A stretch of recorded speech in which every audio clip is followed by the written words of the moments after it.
Bonjour à tous et bienvenue dans notre troisième émission de Philosophons intitulée Les ambassadeurs. Les ambassadeurs est en fait une huile sur panneau de chêne de 207 x 209,5 cm représentant Jean de Tinteville et Georges de Selve, peinte par Hans Holbein le Jeune en 1533. Cette huile sur bois de 10 panneaux de chêne est l'œuvre la plus ambitieuse de la carrière de Hans Holbein. Sur cette peinture, nous pouvons voir deux personnages qui se tiennent immobiles de chaque côté d'un meuble auquel ils sont accoudés tout en regardant le spectateur. Ce meuble comporte deux étagères et occupe le centre du tableau. Il est couvert d'objets divers. Nous remarquons dans cette toile une perspective légitime. Alors qu'est-ce qu'une perspective tout d'abord ? Cela vient du mot spectare qui veut dire voir, et ça a donné les mots français inspecter, introspection, suspect, respect, etc. La perspective a été utilisée à partir de la Renaissance. La perspective légitime sert à faire voir qu'il y a de la profondeur. La perspective, c'est relatif. Pourquoi ? Parce que voir, ce n'est qu'une façon de voir. Le fait de voir, de percevoir, est très complexe. Au premier plan du tableau se détache une forme bizarre. Alors il faut savoir que forme vient du mot morphé en grec et du mot forma en latin. Ces mots-là ont donné les mots français informe et amorphe, qui ont tous les deux le même sens. Dans le simple fait de voir, nous pouvons aussi être confrontés à un trompe-l'œil. Alors qu'est-ce qu'un trompe-l'œil ? Un trompe-l'œil est un jeu entre l'apparence et la réalité. C'est un jeu d'optique et une volonté de confondre l'apparence avec la réalité.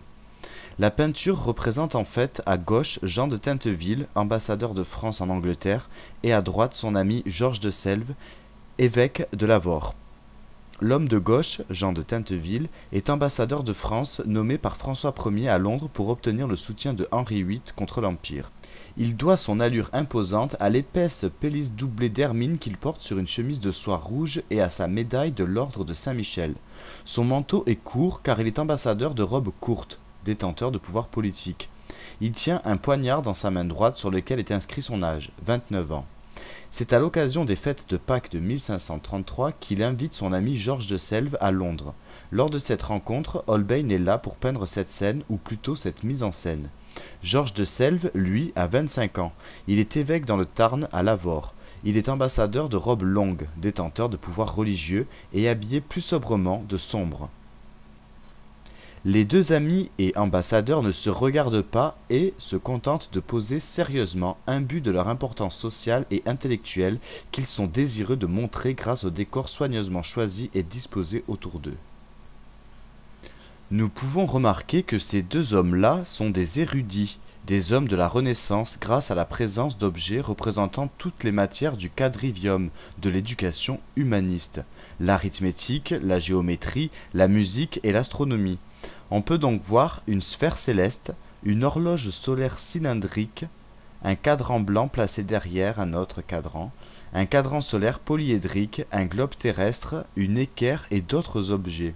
Le globe terrestre et le globe céleste sont symboles d'ouverture au monde, tandis que l'équerre et le livre d'arithmétique ouvert sont le symbole de la connaissance.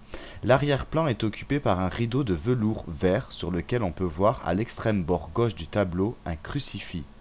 Puis devant nous, un os de seiche que l'on peut voir en se positionnant à l'angle droit du tableau.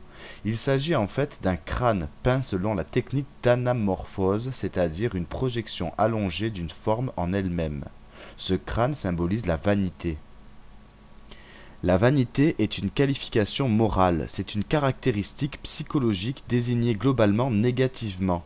C'est une sorte de sentiment déplacé, une estimation abusive de soi. Pour le vaniteux, il y a un décalage entre le regard que les autres portent sur lui et le regard qu'il porte sur lui-même. En effet, il y a une différence entre ce que nous croyons avoir ou être et ce qui est vraiment. Par rapport à la Bible, les richesses matérielles ne sont pas les vraies richesses. Le roi de ce monde croit qu'il est roi, mais en fait sa puissance est limitée, ce qui nous renvoie au chapitre des pensées de Pascal, dans lequel Pascal dénonce la misère des rois sans Dieu. En effet, l'homme est en défaut parce qu'il ne se comprend pas. Il ne comprend pas sa place dans l'univers puisqu'il n'y a pas de raison. L'homme n'arrive pas à trouver la vérité à cause de la raison qui est insuffisante. Il ne voit pas où est la vérité parce que la coutume, l'habitude est trop forte. Le grand défaut de l'homme, c'est que l'homme est narcissique car il est dans l'amour-propre, dans la vanité. Que le cœur de l'homme est creux et plein d'ordures, disait Pascal. Dans la vanité, il y a toujours un vide. C'est d'ailleurs ce qui est puant dans la vanité, le fait qu'il y a un vide. Pascal dénonce l'homme parce que l'homme s'ennuie. L'ennui pour Pascal n'est pas un pathos relatif au temps, mais c'est par rapport à son existence. L'ennui vient de in odium esse qui signifie être oisif, ne rien faire. L'ennui pour Pascal est relatif à notre existence. L'être humain qui s'ennuie a un cancer à l'intérieur de lui. Ce cancer, c'est le vide. Et il va y avoir un remède à l'ennui. Pour Pascal, le divertissement. Nous ne voulons pas voir ce vide. L'ennui est vraiment une maladie. Quand nous nous ennuyons, ce n'est pas par rapport aux autres, mais par rapport à nous. Il va donc y avoir une structure d'évitement de cet ennui. Divertere, c'est-à-dire se détourner. Le divertissement, c'est lorsque je détourne mon regard pour ne pas voir la misère de mon existence et le vide qu'il y a à l'intérieur de moi. Le roi est misérable lui aussi, parce qu'il a besoin de ces divertissements pour échapper à sa condition humaine. Le divertissement, c'est un pharmacon, c'est illusoire, car c'est un faux remède. Pour lui, il y a un plan supérieur à l'humanité, c'est Dieu, puisque l'homme n'a pas de valeur en lui-même. Il veut accuser l'homme parce que l'homme n'échappe pas à l'ennui, car l'ennui revient. L'homme se trimballe avec un cancer en lui qui est le rien. Danser, il faut penser où mettre ses pieds, disait Pascal. Sur des tableaux au XVIIe et XVIIIe siècle, on représente souvent la vanité. Par exemple, on représente une femme belle avec un crâne à côté, ou alors un jeune adolescent à côté d'un vieillard. Tout ça pour dire qu'en quelques semaines, ta beauté peut disparaître. Pour représenter cette vanité sur tableau, la beauté physique du corps est opposée au temps qui passe. Sur tableau également, on peut représenter une illusion. Une illusion vient de illudere et de ludere qui signifie jouer, le jeu de l'enfant ou de l'acteur. C'est l'amusement, donner une comédie. L'illusion sert à jouer, à être joué, autrement dit à être berné. Une illusion, c'est la confusion entre le vrai et le faux. C'est une impossibilité de distinguer radicalement le vrai du faux. Dans le fond, c'est un triomphe du faux, c'est-à-dire que le faux gagne sur le vrai. Attention à ne pas confondre les mots erreur et illusion. Dans le schéma de l'erreur, il peut y avoir une rectification, c'est-à-dire que d'abord l'être humain s'est trompé, mais ensuite il est capable de voir pourquoi il s'est trompé et d'avoir la vérité. Le schéma de l'illusion est différent parce qu'elle est une sorte d'erreur qu'on n'arrive pas à rectifier et il n'y a pas de rétablissement de la vérité. Se tromper, c'est croire que c'est vrai alors que c'est faux, ou croire que c'est faux alors que c'est vrai. C'est être dans l'erreur. En fait, l'erreur, c'est la victoire du vrai. C'est binaire, c'est surmontable, c'est logique. Alors que l'illusion, c'est la victoire du faux.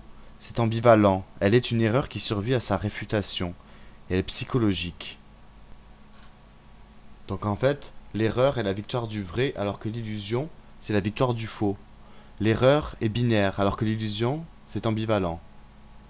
L'erreur est surmontable, alors que l'illusion, elle est une erreur qui survit à sa réfutation. L'erreur est logique, alors que l'illusion est psychologique. Et la science, c'est ce qui débusque le faux. Nous aimons le songe et nous aimons le mensonge. Autrement dit, les hommes préfèrent un mensonge qui les arrange à une vérité qui les dérange. Nous avons tous de l'illusion et l'illusion est difficile à combattre. L'illusion est un mécanisme de défense, une protection psychologique, la victoire du faux sur le vrai. Nous tenons à nos illusions car ce sont nos illusions qui nous font tenir, c'est-à-dire que les illusions ont un caractère existentiel puisque c'est sur elles que repose notre existence. Shakespeare est un grand créateur car il ne sépare pas le comique du tragique, il ne sépare pas l'homme qui pleure et l'homme qui rit. Il a une philosophie du théâtre, c'est-à-dire qu'il ne fait pas que du théâtre, car le théâtre est un théâtre-monde. Chez Shakespeare, comme chez Platon, nous trouvons la métaphore de l'ombre. La vie n'est qu'une ombre qui marche, elle ressemble à un comédien qui se pavane et s'agite sur scène 1 heure durant. C'est une histoire de fou racontée par un idiot, disait Shakespeare. L'ombre est une réalité improbable, elle est le mixte de l'être et du néant. Une ombre, c'est curieux car ça ressemble à un être, mais ça ne l'est pas. Nous sommes alors un mix de comédiens et de fous. Nous sommes peut-être même hypocrites parfois. Hypocrite signifie comédien en grec. Nous portons un masque. Mais ce masque, il adhère à la peau, c'est nous. Une folie signifie une dépense très luxueuse au XVIIIe siècle, pour faire un château par exemple. Le terme de folie s'oppose au mot raison. La raison, c'est le côté rationnel qui intervient dans le domaine du vrai, dans le domaine du bien. La folie, c'est le domaine du non-sens, de l'absurde, de l'irrationnel. Être fou, c'est se laisser emporter, être passionné. René Descartes, philosophe de la méthode rationaliste par excellence, pense qu'il faut éliminer la folie et qu'il n'y a qu'un chemin vers le vrai, c'est la raison. Contrairement à Erasme, dans l'Éloge de la folie, qui pense qu'il n'y a pas la folie d'un côté et la raison de l'autre, car si vous êtes sage, vous devez accepter d'être fou de temps en temps. Il y a donc différentes interprétations pour parler d'un tableau ou de toute autre œuvre d'art. L'interprétation est interminable car il n'y a pas de clôture, c'est toujours allégorique. Allégorique signifie qui renvoie à autre chose. Toutes ces interprétations, ces illusions font de la perception de l'homme un vaste sujet puisqu'elles sont multiples. L'homme a donc différentes manières de voir le monde, de percevoir les choses qui l'entourent. L'homme a la possibilité de voir et de percevoir le monde et de l'analyser. Il est aussi capable de se divertir, de se détourner de sa condition humaine lorsqu'il sent qu'il y a un vide au fond de lui. On est également obligé de parler de la mort en regardant ce tableau des ambassadeurs, car elle est quand même évoquée avec une tête de mort. Malgré toutes les capacités de l'homme à voir, à percevoir, la mort demeure un mystère. Car on peut voir beaucoup de choses, mais le soleil pas plus que la mort ne peut se regarder en face. Retenez cette citation de La Rochefoucauld, ni le soleil ni la mort ne se peuvent regarder en face.